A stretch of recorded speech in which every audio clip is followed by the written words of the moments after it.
All right, your man Diamond K in here, of course. We're going to talk about Dukeyman. And Dukeyman is a major contributor as far as the Baltimore scene of music. And he passed away, and his funeral was, as of this recording, was yesterday. So March the 6th, 2024 was his funeral. And, I just wanted to, kind of touch on a few things about him and, just kind of for the record. But Dukeyman, I met Dukeyman in 1990. Okay. And so, him and I've talked about this, on air before, but I thought it would be good to, recount it. So, my first girlfriend, Phyllis is her name. Anyway, Dukeyman dated one of her sisters. And so I met him there, like in the house. And he was into music. I was into music. So we didn't talk long, but, I would see him, because like I said, he dated her older sister and I dated the younger sister. And that was the first introductions that I had to him. Later on, so we talk about 92, he was a part of the DJ Precise and the Boys record. So he's on this record.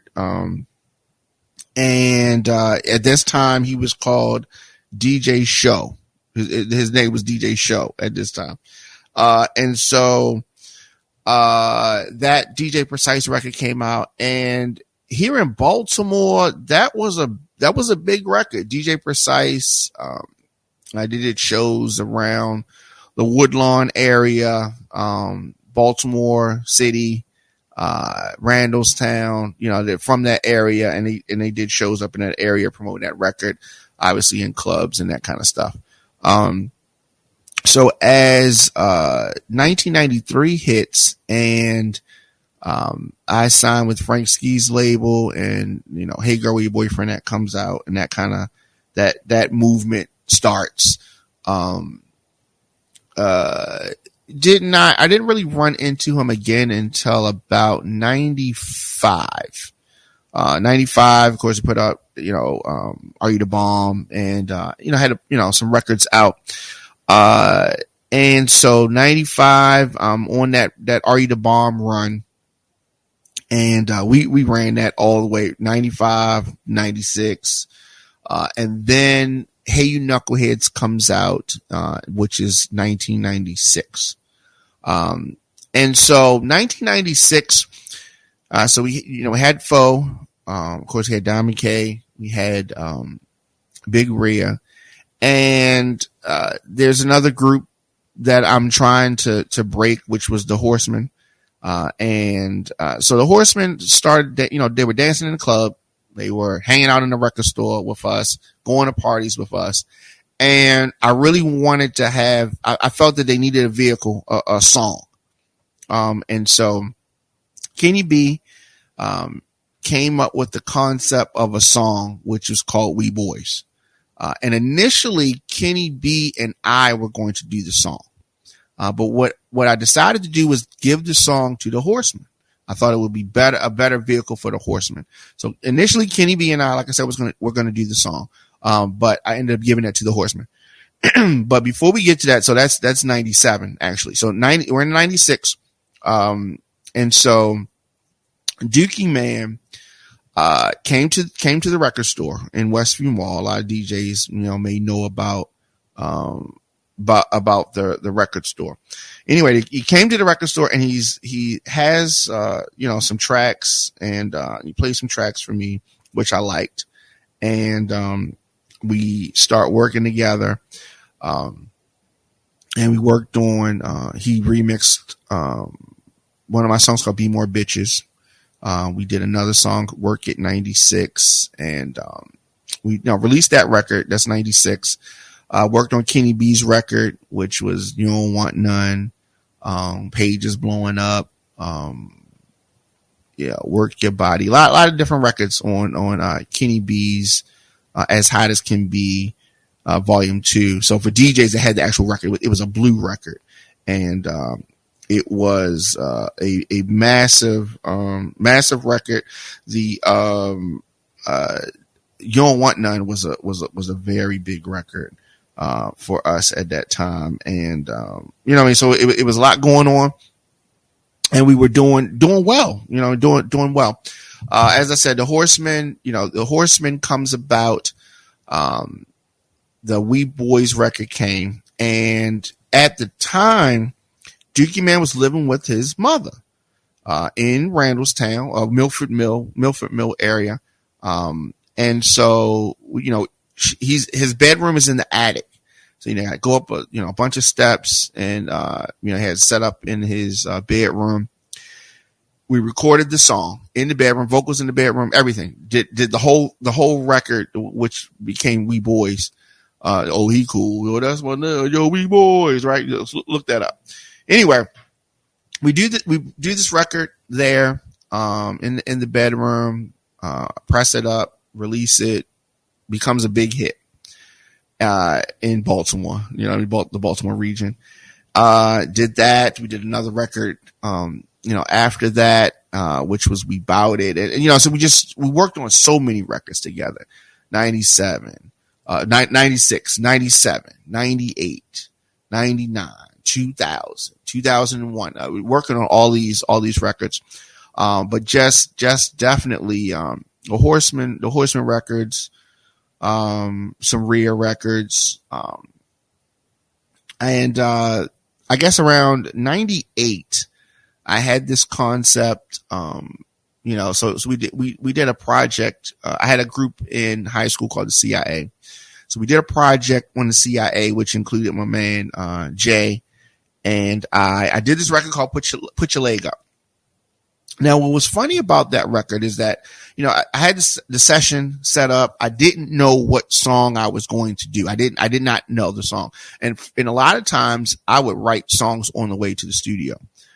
And Put Your Leg Up was one of those records that I came up with the day of the session. And it's one of my biggest records. So we did that record, at Dukeyman's house. And at this time, he was not living at home. Him and Cotton, had a place together, and we did that record in his living room, in Dukeyman and Cotton's living room, which is Go Ahead Girl, Put Your Leg Up, Go Ahead Girl, Put Your Leg Up, and, do it, put your leg up. Anyway, so that record, Cotton, his ex is, she does the girl parts on that song. It's just one of those things. And she was there for a lot of recordings. And he would just, we need her to say a girl part on a song. And she was just there, and she would sing. She had a great voice, and she would just, get on records. And so that's how she got on the record, Put Your Leg Up. We've never performed that record together because she wasn't really an artist like that. She just did those background vocals. But yeah, I've performed Put Your Leg Up a bunch of times, but I've never performed it actually with her. On there, at the performance. But anyways, Put Your Leg Up, like I said, one of my biggest records, and, Dukeyman, did the track on that song. It was a lot of fun. Like I said, we recorded that in the living room, and it was a lot of records that we did like that. But another memorable session with Dukeyman was also with, the late great Big Tony. In 2001, I went to Tony, and I've been trying to get Tony to record some different things, and he would do stuff here and there, but he didn't. He was he'd gotten sick, and there he had some issues with his kidneys. He was doing dialysis. And I didn't know if the end was near per se. I felt maybe it could be, or maybe he was going to become disenchanted. Maybe he was going to lose his voice. Like there were a lot of things that were going on. And I really wanted to get this record done with Miss Tony, Big Tony. And so, we talked about it, we figured it out, and we started recording songs. But the thing is that, mind you, he's going to dialysis. So sometimes, the dialysis would be completely draining. So he wouldn't want to do anything for a couple of days after he had those dialysis sessions. So, I would schedule studio time with Dukeyman before the dialysis, preferably the early part of the week, because he would have dialysis like the later part of the week. And so we worked on this, what became the Master of Ceremonies project, which is the last project that Tony worked, that Tony did. And so we did song like Living in the Alley was the first record that we did from the Master of Ceremonies sessions. And we did that at Dukeyman's. We did several records. We didn't do the whole project at Dukeyman's because I had a couple of different producers on there. But the records that we did with Dukeyman, one of those was called Living in the Alley. And so that was it was a lot of fun to record that. And so, we got Kenny B in to do some of the recording. And DJ Finesse was there. He did production on there as well as I. Lil Lucky was featured on there. Big Reyes featured on there. And it was a lot of fun. So it was a bunch of producers, bunch of ideas. Miss Tony, sadly in the final years of his life. But sad to say, but Tony's gone. Tony passed away in 2003. And then 2024, Dukeyman passes away. But it was just thinking back on some of the sessions and stuff, and sometimes Dukeyman and I used to get tattoos, right? And sometimes after songs, celebrating a record, I was let's just go get some tattoos, and we'd go get tattoos, and it was just a lot of fun stuff. Really, really cool, really, really down to earth guy, and humble, talented, fun. You know what I mean? He would just make noises. He would do silly stuff like that. He was super funny. Didn't come to the club a lot. Like he didn't party with us, cause the Horsemen in the 90s, we were wild and we doing crazy, crazy stuff. And so he was always in a relationship. So he didn't take things too far or do nothing too crazy. But I, on the other hand, even when I was in relationships, I still was wild. He did come to the club to hear songs, like to hear, the reaction in the club to records and the such. He would definitely do that. So that was exciting. And that was fun. But like I said, he didn't come out a lot. But he was a good DJ, and he could scratch real good and all that kind of stuff. Cause like I said, he started out as a DJ. It was, just, I'm trying to think. I don't think we've ever even had a disagreement before. I can't think of any time we had a disagreement. I do remember disagreeing with artists about different choices that he made. I trusted him and his production. So if I said I wanted a certain sound and he gave me the sound, and maybe the artist didn't understand the sound, but I liked it and Dukey and I connected on the record, we would go with the record. And the artist, you just have to understand this is the direction that I'm going in. Primarily we did club records, dance records, but we still did hip hop records. We did some R&B records, and a lot of stuff. I remember, I guess it's 2001. He's producing this group called 80 Dimes, which, B Rich was the lead rapper on there, but 80 Dimes, and they were selling, some mixed CDs, and he was like telling me like, yo, this group is called 80 Dimes. And they had this record, which became the record called Whoa Now. But it had he had a sample on it, which is, from the Jeffersons. Anyway, the record that he used to sample, we in the record store we had an album of theme songs, and so it had all Good Times, Jeffersons, Give Me a Break, like all these different theme songs from different shows from the 80s and the 70s. Anyway, and he got that record from me, and he just did a lot of different things with this record. One of the samples that he took from this record was what he used on Whoa Now. And sometimes I would hear some of his songs. So I did a good amount of records. I had a label full of artists. And so I got a lot of production work with Dukeyman, but he still had more sounds to get out, and he worked with a lot of other artists. The Be Rich record was a record I wish he had given to me. I wish I'd got that record.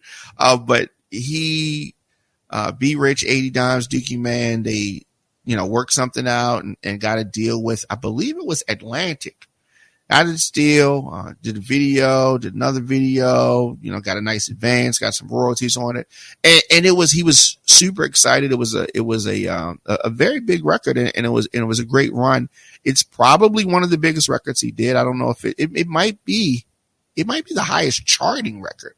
But like I said, it was a massive record. I saw Be Rich at Dukeyman's funeral. It was good to see him. I hadn't seen him in a couple of years. Lil Lucky, got to see him at the funeral. Will Soul, saw him. I saw Scar Akbar. I didn't get a chance to talk to him, but I did see him. Saw Techniques, DJ Techniques at the funeral. One of my favorite producers, club music producers. And, of course, Kenny B, and there was a lot of, DJs there, and it was really good to see all of them. As you know, funerals are a sad thing. Dukeyman is one of those people that he would not want his friends and family and loved ones to be sad. He would want folks to be happy and celebrate him, celebrate the memories. And so just I got a whole lot of memories with him, being up in the studio with him. And we've gone to different studios where he just brought his keyboard, and we've done different things. And so I'm definitely going to miss the camaraderie that we had. I'm going to miss the music that was made, concepts. Moochie was an artist that Dukeyman introduced me to. I got to see her at the viewing. So we did a lot of shows. We had a lot of fun. Dukeyman did come to some of the live performances that we had, and but he's one of those guys where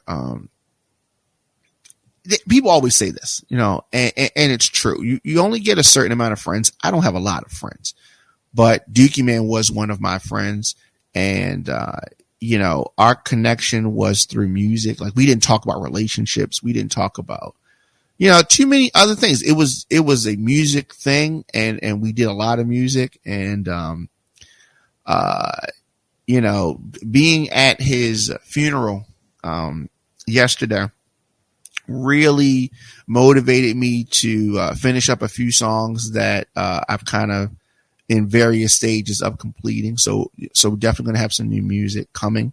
I'm glad to see and hear that his record pool, Music Madness, record pool is going to be continuing. Music Madness, ironically, is one of the tattoos, that, I paid for when, we finished a record, and I got a tattoo. He got a tattoo. And, I think one of the Horsemen got a tattoo all that same day. And we just, it was just one of those things. But, he named his record pool Music Madness. That was kind of his thing. That was his brand. And, so it's going to be a lot more music coming. Dukeyman has put so much, to the art form, here in Baltimore, the sound, whether it's house, whether it's club, whether it's hip hop, whether it's R&B, he did all of that. One of the few guys. He is going to be missed big time. And so what is someone saying? Check out my sound, big bro. I promise you ain't heard nothing like me. Okay, that's cool. Like, send me a record, djdiamondk at gmail.com, or inbox me some links. I'll check it out. And so just talking about Dukeyman, who Baltimore producer, who recently passed away, and his funeral was yesterday as I am recording this now. So I'm just sitting here thinking about and remembering. I talked about how we met, talked about some of the records that we did. Many records. The Best Friend record with Property was a little lucky. That was a massive record, but a lot of records. I had a group called Blackmail, and Dukeyman did several records on that project. I'm just thinking, so many records. We did records with Buckshot. And like I said, and I've done a lot of records as well. Take It Outside was a record that we did in his living room, which was crazy, and just so many. So much music. And it's funny because you think sometimes, and I don't want you all to make this mistake. You've probably made it before, but try not to make this mistake, which is thinking that someone is going to always be there. Take it for granted. I call him tomorrow. He's going to always be there. He's always there, right? You don't know when your time is up or when that person's time is up. So you gotta, if you think something, like you ever think about somebody like, oh God, I need to call such and such, and then you get sidetracked and you don't call them, right? And then another day, I'm gonna call them tomorrow, and then another goes past and you don't call them. Another day, you gotta, when that comes into your mind, you gotta do it. You gotta do it at that time. It pops in your head for a reason. And, so it's just a lot of great memories. I don't have any bad memories. I don't have any bad conversation that I could point to. Like I said, we never even had a disagreement. And, I can't say that about a lot of people because, I've had some disagreements with folks. Him and I were always good. And, I was always proud of the growth, cause he showed growth. He did a lot of things. He always was upgrading the studio, always taking his sound to the next level. Many folks may know that he also was a barber. And that's an artistry in itself right there. The work he did with Theo, he always did great work with Theo. They were, really, really good friends, in the barbershop and school and all of that. And so they worked well together. He did a bunch of records for Theo that were classic, like Shorty You Fat and other records. I just really, really don't know if the Baltimore scene is aware of the hole in the sound that I don't think any one person can fill that has been created with the loss of Dukeyman. And so some people, y'all may know who he is or you may not, because he really was a behind the scenes type of guy, right? Because you talk about a producer, you talk about an engineer, you're talking about somebody who is behind the scenes. He wasn't a performer. He didn't get on the stage and grab the microphone and start, even though his voice is on some records. But he was a behind the scenes person. And so because he was a behind the scenes person, some of you may not know who he is. But I guarantee you, if it's a DJ in the city of Baltimore, in the Baltimore metro area, that has played music from the 90s up until today, the DJ will know who Dukeyman is. And that is a testament to how impactful Dukeyman will be for years to come. Because the thing about music is timeless. It's not going to go anywhere. It's going to be there. Right. And so like of our R&B greats or our hip hop greats that have passed on, You can still hear their music. Marvin Gaye, folks like that. You can still, James Brown, you can still listen to their music. It's timeless, right? And Dukeyman created, produced timeless music. Now, thankfully, we'll be able to hear it and listen to it.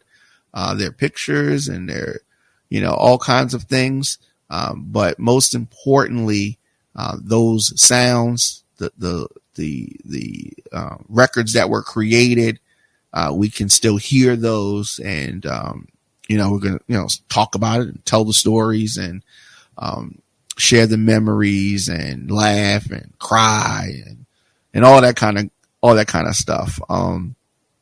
Yesterday there was a repass at Safari, which is a club here in Baltimore, and I got a chance to chop it up with some guys that I don't get a chance to see often. And what I want us to do as a music community, and every area, every community has their own, core group of folks, right? The scene that embody the music scene. And some of those folks may have disagreements. Some of those folks, it's all love and all that kind of stuff. But what I want us to do here in Baltimore, our music scene, the DJs and MCs and all that kind of stuff that make the club scene, right? Promoters, whatever. I want us to get together for things other than a funeral, right? I got a chance to see some guys that I hadn't seen since they used to come to my record store back in the day, and some guys that I see ever so often on social media, but I don't see them in person. And I want us to get together more than just for the celebration of life. Like, just get together to actually celebrate life, and not just because of a celebration of life. You know what I'm saying? Get together just because. And so I know they have beat battles and things like that, and I don't normally attend, but I'm going to start coming out more because it is just important. So I am happy that I was able to see a lot of folks that I don't see all the time. Like Pork Chop and L, I see them often, and Love Jones, I got to see him. And Say What, got to see him. BJ, got to see him. A lot of members from the Horsemen saw Ice. DJ Ice saw Unique, obviously, and Kenny B and Broad Braxton. I had a very interesting conversation with Broad Braxton. He is a DJ from the Paradox, and one of the first DJs that I heard live that just blending was on point. And in the Paradox, for those that remember the Paradox, it was a club in downtown Baltimore that had one of the best sound systems on the East Coast. Crazy. So just saw so many folks yesterday. Nelly Nell, Kenny K, DJ Booby, Ecstasy, Buckshot, so many people from the Baltimore DJ Zone. Somebody came up to me. I didn't get a chance to catch his name, but he came up to me and, he shook my hand, and he said that, I follow you on social media, and you always, posting the news. And we just met in person. It was just, I thought that was so cool. You know what I mean? And sometimes I hear people on social media say when people come up to them that they don't know personally, but they know them from social media, they think that it's a weird thing. I don't. I love when folks come up to me and maybe they know me, because I do a lot of different things, right? So we do the Diamond K show, that podcast, and I do that every day. And then I produce a bunch of other shows for Radio on Fire and On Fire TV, right? So some people know me for that side. And some people know me for working on political campaigns and talking about politics and stuff like that. And some people know me for that stuff, right? And then some people know me as a DJ, right? DJ Diamond K. And, mixing since I was a teenager. And some people know me as Diamond K, the artist, on records and the producer and that kind of things. And so people know me in so many different facets of life. And I love for when folks come up to me and talk to me, or, say stuff. I've had people come up to me and say, you DJ'd my high school graduation, and now they're grown, right? And they're grown with kids in high school, right? That is cool to me. And usually I will remember every party. Folks have come to me that I DJ parties for them in their backyard, like back in the day. And now I'm on a whole nother wave, but it's really cool to see that. So don't ever think, and here's another thing. Don't ever think you can't come up to me, first of all. But DJs, up and coming DJs, artists up and coming, you can always reach out to me, djdiamondk@gmail.com. If any information that I can give to help an artist, I will do that. And so if it's a DJ that needs music or just anything, pointers, tips, you can reach out to me, or hit me up on social media. I will, chop it up with you and whatever information I have, I'll give you. It's no problem. Recording artists, same thing. Producers, same thing. And even if it's not an up and coming, even if you're somebody that's been in the game for a while, but you just stuck on something. I also do, graphic design and editing and things like that. And so I can always point people in the right direction, and help out whenever I can, because the thing is that, so many people have helped me. And so I always want to try to help others. If possible, I will share your music, all that kind of stuff. So I just kind of want to put that out there. I don't get a chance to say stuff like that often. Maybe I need to say stuff like that more. I don't say stuff like that often, because I just think automatically people would just know. But if I don't tell you, how you going to know? Right. So, I wanted to say that, just lost a good friend. And, whenever you lose someone, I think that it shines a light on your own mortality, right? You start thinking like, when is my time? When is the time that I'm going to pass? Right. And you start kind of thinking about, and you kind of, have those thoughts, and it kind of puts things in order. And that's where I'm at. Right. So just kind of focusing. So it's going to be new music coming. I have another project, that I haven't announced yet that I've been working on for a couple of years. That's going to be coming, and a lot of different things. But I'm definitely looking to collaborate more, just do more work, more help. So as I said, djdiamondk@gmail.com, at the Diamond K Show, of course, on fire-tv.com. Everyone don't help artists, bro. Condolences. Yes. Thank you very much. Yes. And everyone does not do that, but I definitely am. And I've said this before, and it wasn't only when I lost someone, but I've said this before. Artists can reach out to me. Is no problem. If I can help, I will, point artists in the right direction. And I have done that for many years, and I don't even say it. You know what I mean? Like, I help somebody, and it's not like I'm going to say, I help such and such or whatever. You know what I mean? It's one of those things, but people can reach out.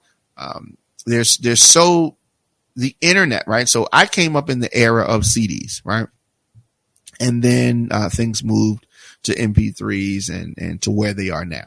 So I know the era when we were promoting music in a record store. I love that era, but the difference now, this era is better from the standpoint of, we can get our music, our songs, our content, our videos, our projects out to the world. You can market it using the internet, using social media. You can market it to the world, from your house, from your studio, from your car, wherever you're at, right? As long as you got an internet connection. So that sets aside a whole nother, realm of possibilities. Now, in the record store era, we're talking about in the 90s and early 2000s, yes, there was internet, but it wasn't utilized the way that it is now. We were talking about dial-up internet, right? So the connection speed was very slow. So you couldn't you couldn't stream a movie. Streaming wasn't even a word as it related to the consumption of internet at that time. And so you had to physically go to the location to promote your record, or to promote your video, or to try to market your movie or your music or whatever, right? Now you can use the internet. If you have a phone, right? If you got a phone, you can do something. If you got a tablet, you can do something. You got a laptop or desktop, whatever it is, mobile device, you can do something and you can promote.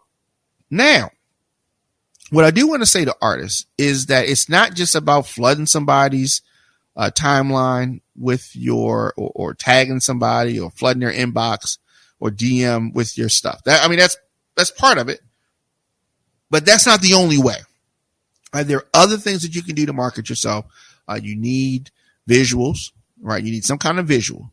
You need a flyer. You need reels. You need shorts. You need all these things to help separate you from the pack. Because there's a lot of folks that are making music. There are more folks making music now than ever before because it's easier to do. Which means that because it's easier to do, it means that it's going to be more people doing it. And if it's more people doing it, that means that it's harder to stand out from the pack. Now, notice I keep saying this is a reoccurring theme here. I'm saying standing out, separating yourself from the crowd, doing something different, right? Because you got to separate yourself, right? So when I came up, right, as a teenager, I had to save up money to go to a studio to record some music, right? I had it set up in the house, but it wasn't on the quality where that could be released as a record, as a song that people could play out loud. I, in the house, practiced over other people's instrumentals. And then I wrote songs, and then I would go to a recording studio where we paid by the hour to actually record those lyrics on original tracks. And once we got that done, we get it mixed down, and then we put it on a CD, and then I would determine whether or not it was something I wanted to press up to get on a record. And then we would send it out to a record press. So you're going to press up 300 records. You're going to press up 500 records. You're going to press up 1,000 records. You're going to press up 2,000 records, whatever it was. And you would press those records up. Now we're talking about vinyl, 12 inch records. We'd press those records up, get them back. We'd send them to record stores. But before we would get the records back, we would get something called a test press. So that would be 5 records, they're white labeled, and it would be a sample of what the record that you sent sounded like. It would take about three weeks to come. 3 weeks from when they received it that you would get it. And you would listen to it and say, okay, this sounds good. And you would tell them, okay, proceed, make the order that I've sent in, whether it was, that's 300, 500, whatever it was. And then you would take those records and you would give those to the tastemakers in the area, or tastemakers you could reach, right? Guy on the radio, the guy who's in the hottest club. You would have 5 of them, and you would give them to those DJs. You had to write on there what it is, name of your song, and then hopefully they would play that record. So by the time the actual order came back, you had built a buzz up for your record, right? So mind you, I told you to take 3 weeks to get the test press, and then like another 2 weeks after that to get the order. So we're talking about almost a month and a half, right? Now this is from the studio. So we're talking about a month and a half before you have the record. Now you can put some posters up. You can do some different things. You can let some people hear the song, but there wasn't any internet, and you had to wait a month and a half to get this song back so you could give it to DJs and stuff. Now, if you were pressing up a CD or cassette, the timeline was shorter. But at this time, DJs in the clubs played vinyl, 12-inch records. And so now I can get off of this stream right here, go into the next room, which is where my recording studio is, and record a song tonight, and I could release it tomorrow. That's how things can be now. I could release it tomorrow, and we could promote it and all that kind of stuff from here in the studio. And so that is a great thing. That is a great thing. Now, folks talk about the difference in money, right? So we were selling CDs. The money that we were selling CDs for was higher, right? But it was longer. The process took longer, right? And it was, the person has a CD player, the CD breaks, they got to buy another one, all that kind of stuff's cool, right? Now, the access to the music is much simpler. You can access music from your phone. You can access music from the computer. You can access music from a lot of different places. You can access it from your TV, right? So it's not going to cost the same amount as a CD disc did. It doesn't make sense. The access is too widespread. So the cost per unit is going to be lower, right? And so folks are usually not even downloading. They're just streaming. They're just playing it. And so you got to find out what the name of the game is. You got to find out what the rules to the game are. And this is a streaming game that we're in right now. Now, does that mean 15 years from now it's going to be the streaming game? No, it might be something else. I don't know what it's going to be, but it could be something else. Whatever it is, folks need to embrace what the current state of music entertainment is. Instead of complaining, you need to understand the rules and figure out how to play the game. But some folks may not take that advice and may say, "No, we're gonna try to get it back to back." Things don't go back; things only go forward. This is before my time, but my father told me that there was a period of time where they had vinyl in cars, and it didn't work because the record would skip because of the bumps, right? So then they did like 8 tracks, right? 8 tracks were these big cassettes. Then they did what we call the regular cassette, which was a smaller cassette. Then they did the compact disc, which is short for the CD. And then we had the MP3s, and that's where we are now, right? But now folks can just stream stuff, and whatever is the next thing is, that's what you got to get on. You have to get on that. You have to embrace that. You have to market yourself. You have to promote yourself. If you're not going to promote you, how can you expect anybody else to do it? Right? And what does promoting mean? Promoting means you are posting your stuff. You're asking your friends to do it. And here's another thing. And folks get really in their feelings about this. The people that are going to promote you the most are going to be people that don't know you. And that's fine. That is what it is, right? The person and the folks who are going to support you the most are going to be people that don't know you. They don't know you. But if they're a supporter, then they're a supporter, right? Now, sometimes the people that know us, they come late. They come to support us late, right? After other people have embraced us. Oh, that's Dwayne from down the street. Okay, yeah. It's just, I know him. But then they're proud to know you once they see other people feel you. That's just what it is. Don't get mad at that person. That's just human nature. So some of the things that hold us back or get us mad at folks, we have to accept the human nature part. You know what I mean? That's human nature. The folks that know you're going to be the ones that want a discount. The people that don't know you is like, I just pay whatever the price is. That's what it is a lot of times. A lot of folks that have stores, and they'll say, we went to this lady's store, and she said that none of her family or friends had been in her store before. None of them. All the people that supported her were strangers, right? And she wasn't mad about it. She understood. It is what it is, right? It is what it is. And so, business owners out there, I know that it is rough. And if you are expecting the people that know you to keep you in business, it could be a real rough road.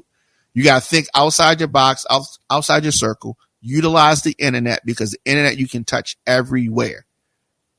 We used to do a lot of shows and promoting in Philly. We used to do a lot of shows and promoting in Richmond. We used to do a lot of shows and promoting in Atlanta, in Miami, in New York.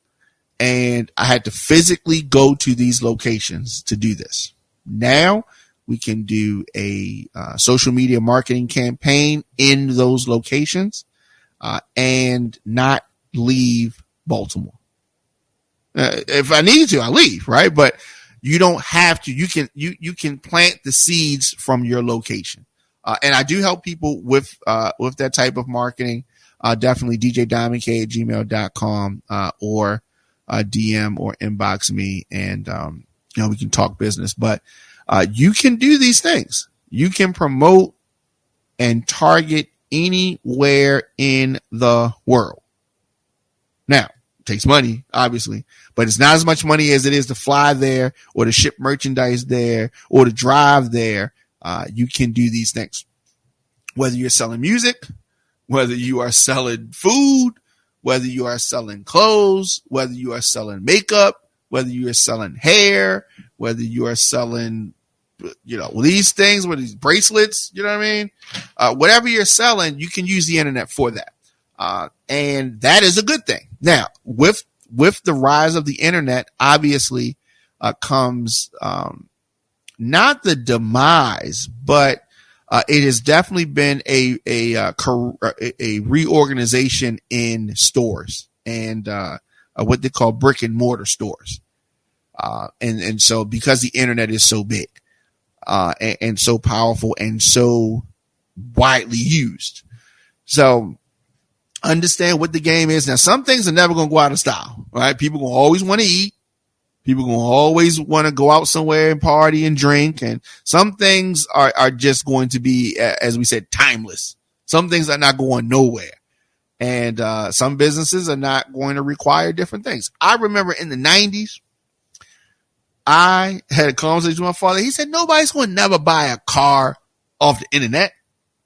He said, some things they're going to buy off the internet, some things they not. Right? My truck, I bought off the internet. Right? I bought a truck off the internet over the summer, right? Shopped for it on the internet, found it, figured out where it was, and then I drove down there and picked it up or whatever, did the paperwork. But I did my initial paperwork on the internet, did all the background check, all that kind of stuff that they wanted to do. I did that on the internet, and then I went to the place after I had, everything went through to pick up the vehicle, right? Crazy. That's just how things are. I can't think of anything that I would need that I cannot buy off the internet, right? I've bought couches, beds, tables, all kind of stuff off the internet. People buy food, wine, everything. There's nothing, right? You can buy a house off the internet. Done that before too. You know what I mean? And so, it's a very powerful tool. It is something that will level the playing field. And I definitely want folks to respect the power of the internet. Now, we definitely got off on, I went off on a tangent, about, marketing and promoting. And my original topic was, remembering my friend Dukeyman, producer, whose funeral I attended yesterday. I definitely want to say rest in peace, to that brother. And, he's a good guy. He's a good guy. And, as I was, talking with Pork Chop about it, Pork Chop and Theo, we were talking outside of his viewing yesterday, and we were just just saying different words about Dukeyman. And the word that really stuck with me that I said, and Pork Chop agreed, was solid. Dukeyman was a solid dude. And you don't meet too many solid people, right? You meet some people that's kind of flaky. He's kind of, I don't know about this one, right? But Dukeyman was a solid guy. And whenever you get the fortune of meeting a solid person that you connect with, you know what I mean? It's going to be few and far between. But Dukeyman is not the only solid guy that I know, but he's one of them. He's definitely one of them. He's definitely going to be missed, and I'm sure that you have folks like that in your life that you've had the fortune of meeting and chopping it up with, and hopefully you have great stories and great memories and great thoughts of them, like I have of Ron Hall Jr., Dukeyman. Rest in peace, brother. And yes, for all of you watching, listening, I will be back here tomorrow on fire-tv.com, on YouTube, djdiamondk, on social media. I am Dr. Diamond K, and all Instagram, Facebook, LinkedIn, TikTok. What's the other one? Threads, at the Diamond K Show. But otherwise, I will be back here tomorrow, 7 p.m. We have Swap Radio. 8:30, we will have the pre-show for the State of the Union. And then after that, we're going to be talking about the State of the Union. Also on Friday, I'll be dropping a new flashback mix. On Saturdays, a new club mix.